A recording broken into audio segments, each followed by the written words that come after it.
नमस्कार, आप देख रहे हैं श्रेष्ठ भारत और मैं हूं आपके साथ गुलबिश। भले ही अयोध्या की लोकसभा सीट जीतकर समाजवादी पार्टी जीत के नशे में चूर है, लेकिन समाजवादी पार्टी के नेता ही अब अखिलेश यादव का गुरूर तोड़ने में लगे हैं। सबसे पहले तो जिस अयोध्या की जीत को लेकर अखिलेश यादव इतरा रहे थे, उसी अयोध्या में समाजवादी पार्टी को शर्मिंदगी का सामना करना पड़ा है। अयोध्या में समाजवादी पार्टी के नेता और फैजाबाद से सांसद अवधेश प्रसाद के करीबी मोहित खान पर नाबालिग बच्ची से गैंग रेप का आरोप लगा है। अवधेश प्रसाद के साथ मोहित खान की तस्वीरें वायरल हो रही हैं। मोहित खान को लेकर अब तो अवधेश प्रसाद ही निशाने पर आ गए हैं, क्योंकि बीजेपी तो तभी से ताक में बैठी थी जब से अखिलेश यादव अवधेश प्रसाद का हाथ थामकर संसद पहुंचे थे और सदन में अवधेश को अपने बगल में बैठाकर बीजेपी को अयोध्या हार का ताना मारा था। इतना ही नहीं, जोश जोश में बोलते हुए अखिलेश यादव अवधेश प्रसाद को अयोध्या नरेश और अयोध्या का राजा कह बैठे थे।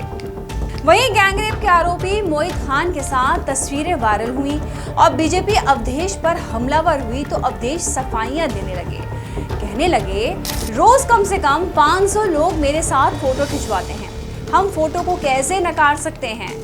वैसे तो बिल्कुल सही बोल रहे हैं। अवधेश राजनीति से जुड़े लोगों के साथ दिन भर में हजारों लोग फोटो खिंचवाते हैं, लेकिन मामला सिर्फ फोटो को नकारने का नहीं है, बल्कि आरोपी के बचाव में खड़े होने का भी है।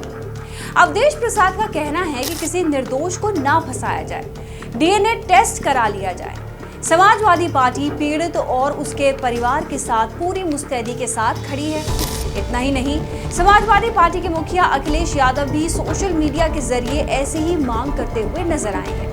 वहीं लोग पूछ रहे हैं कि बिना जांच के आखिर अवधेश प्रसाद और अखिलेश यादव को क्यों लग रहा है कि किसी बेकसूर को फंसाया जा रहा है। ये तो ऐसा लगता है वो मोहित खान को बेकसूर मानते हैं और पहले से ही अपनी तरफ से क्लीन चिट उनको दे रहे हैं। आगे जो भी हो, अभी तो अखिलेश यादव इस मसले में राजनीतिक तौर पर घिर से गए हैं। बीजेपी समाजवादी पार्टी पर आरोप लगा रही है कि बलात्कारियों को बचाना सपा की जन्मजात फितरत है। अगर बलात्कारी मुसलमान हो तब पूरा का पूरा सैफई परिवार उसे बचाने के लिए खूंटा गाड़ देता है।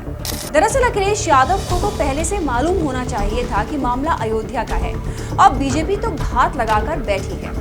घायल शेर की तरह दुश्मन के खिलाफ कब मौका मिले और नेस्तो नाबूद कर डाले।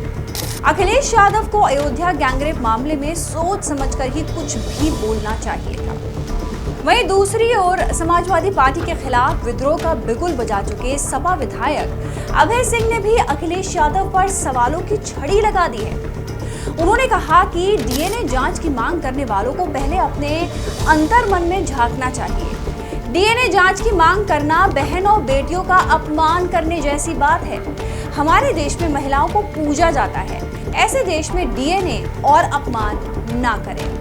इतना ही नहीं, अभय सिंह ने अयोध्या दौरे पर पहुंचे सीएम योगी आदित्यनाथ के साथ सर्किट हाउस में हुई बैठक में हिस्सा लिया, जिसके बाद कयासों का दौर शुरू हो गया है।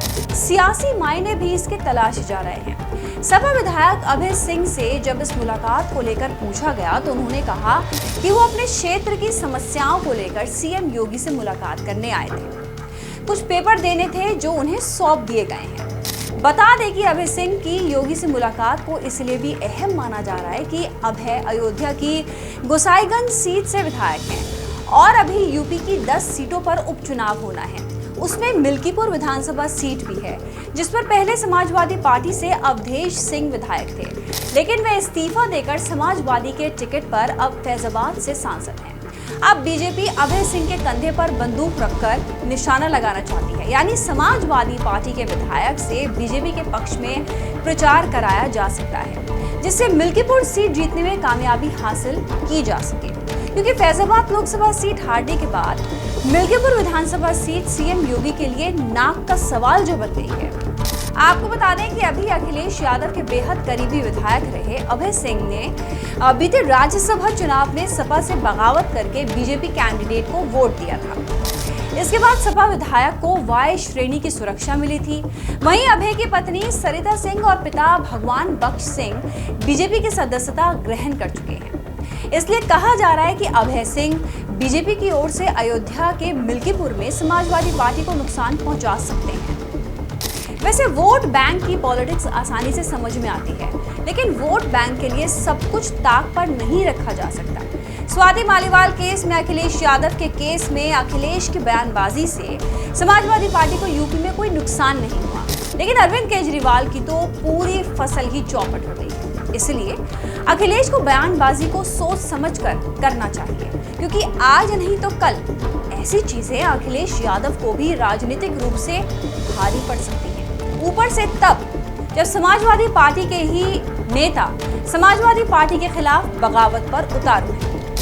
आपका क्या कहना है इस खबर पर कमेंट करके जरूर बताइए। खबर को शेयर करना बिल्कुल ना भूलें और हमें सब्सक्राइब जरूर करें। नमस्कार। श्रेष्ठ भारत पर खबरों से जुड़े रहने के लिए चैनल को सब्सक्राइब और लाइक करें, बेल आइकन दबाएं और देखते रहें श्रेष्ठ भारत।